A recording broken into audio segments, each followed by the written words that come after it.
বর্তমানে সরকার তাই আন্তর্জাতিক শান্তি ও নিরাপত্তার প্রতিষ্ঠার লক্ষ্যে জাতিসংঘ শান্তিরক্ষা কার্যক্রমে বাংলাদেশের সক্রিয় ও ক্রমবর্ধমান সম্পৃক্ততাকে দেশের পররাষ্ট্রনীতির অন্যতম অগ্রাধিকারপ্রাপ্ত ক্ষেত্র হিসেবে বিবেচনা করছে। 1988 সালে সীমিত পরিসরে জাতিসংঘ শান্তিরক্ষা কার্যক্রমে বাংলাদেশের যাত্রা শুরু হয়েছিল। খুব অল্প সময়ের মধ্যেই আমাদের শান্তিরক্ষীরা তাদের পেশাদারিত্ব, দক্ষতা, সাহসিকতা ও মানবিকতার মাধ্যমে আন্তর্জাতিক সম্প্রদায়ের আস্থা ও শ্রদ্ধা অর্জন করতে পেরেছিলেন। প্রায় 4 দশকে 2,06,000-এরও বেশি বাংলাদেশি শান্তিরক্ষী 43টি দেশের 63টিরও বেশি মিশনে দায়িত্ব পালন করেছেন। বিশ্ব শান্তির এই আলোকময় অভিযাত্রায় 174 জন বাংলাদেশি শান্তিরক্ষী সর্বোচ্চ আত্মত্যাগের মাধ্যমে নিজেদের নাম ইতিহাসে অমর করে গেছেন।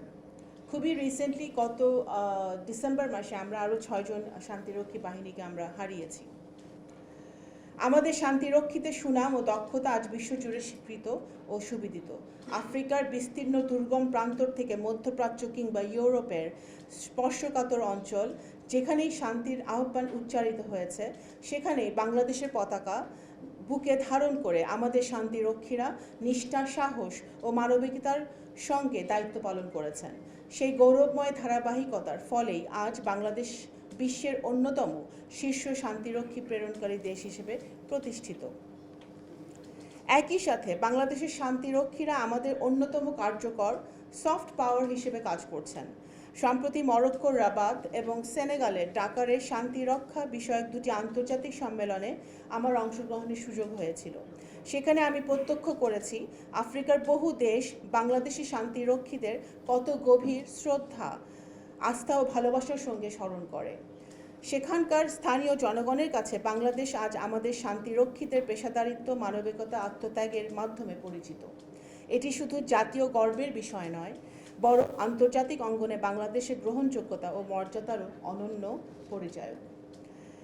একজন নারী হিসেবে আরেকটি বিষয় আমাকে বিশেষভাবে অনুপ্রাণিত করে, তা হলো জাতিসংঘের শান্তিরক্ষা কার্যক্রমে নারীদের ভূমিকা এবং তাদের অর্থবহ অংশগ্রহণ। এ পর্যন্ত 3,800 জনেরও বেশি বাংলাদেশি নারী শান্তিরক্ষী বিভিন্ন মিশনে নিষ্ঠা, দক্ষতা ও পেশাদারিত্বের সঙ্গে দায়িত্ব পালন করছেন। শান্তি, যার মধ্যে বর্তমানে 332 জন কর্মরত রয়েছেন, তাদের অবদান শুধু বাংলাদেশের জন্য গৌরবের নয়, বরং শান্তি রক্ষা কার্যক্রমে নারীর সক্ষমতা, নেতৃত্ব, কার্যকর অংশগ্রহণের এক উজ্জ্বল দৃষ্টান্ত। জাতিসংঘের নারী, শান্তি ও নিরাপত্তা বিষয়ক বৈশ্বিক অঙ্গীকারের প্রতি বাংলাদেশের দৃঢ় সমর্থনের অংশ হিসেবে আমাদের বর্তমান সরকার শান্তি রক্ষা কার্যক্রমে নারীদের অংশগ্রহণ আরও সম্প্রসারণে প্রতিশ্রুতিবদ্ধ। শান্তি রক্ষা কার্যক্রমে বাংলাদেশের অংশগ্রহণে শুধু আমাদের আন্তর্জাতিক মর্যাদাই বৃদ্ধি করেনি, একটি জাতীয় সক্ষমতা বিকাশেও গুরুত্বপূর্ণ ভূমিকা রাখছে। সম্মানিত সুধীবৃন্দ, বহুজাতিক পরিবেশে কাজের অভিজ্ঞতা, আধুনিক প্রযুক্তির ব্যবহার, জটিল সংকট মোকাবেলায় দক্ষতা এবং আন্তর্জাতিক মানব সম্পদ প্রশিক্ষণের মাধ্যমে আমাদের সশস্ত্র বাহিনী ও পুলিশের সদস্যরা আরও দক্ষ, আত্মবিশ্বাসী ও পেশাদার হয়ে উঠছেন। একই সঙ্গে শান্তিরক্ষা কার্যক্রম থেকে অর্জিত আর্থিক সুবিধা জাতীয় অর্থনীতিতেও ইতিবাচক ভূমিকা রাখছে। তবে আমাদের এটি উপলব্ধি করতে হবে, বিশ্ব শান্তির প্রতি হুমকির গতি প্রকৃতি দ্রুত পরিবর্তিত হচ্ছে। সশস্ত্র সংঘাতের পাশাপাশি জলবায়ু পরিবর্তন, জোরপূর্বক বাস্তুচ্যুতি, সন্ত্রাসবাদ, সাইবার হুমকি এবং বিভ্রান্তিমূলক তথ্য প্রবাহ আন্তর্জাতিক নিরাপত্তার জন্য নবতর চ্যালেঞ্জ সৃষ্টি করছে।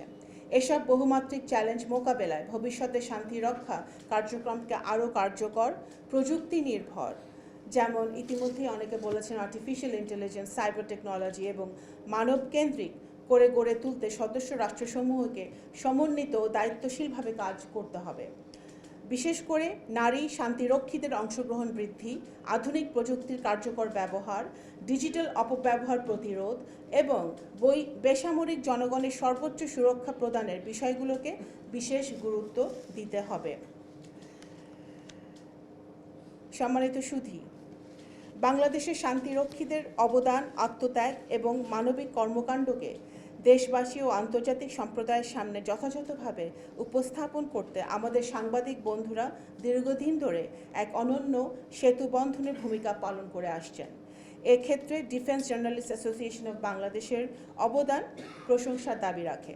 আমি আশা করি বস্তুনিষ্ঠ, তথ্য নির্ভর ও দায়িত্বশীল সাংবাদিকতার মাধ্যমে আপনারা ভবিষ্যতেও বাংলাদেশের শান্তিরক্ষীদের গৌরবময় ইতিহাস বিশদভাবে আরও উজ্জ্বলভাবে তুলে ধরবেন।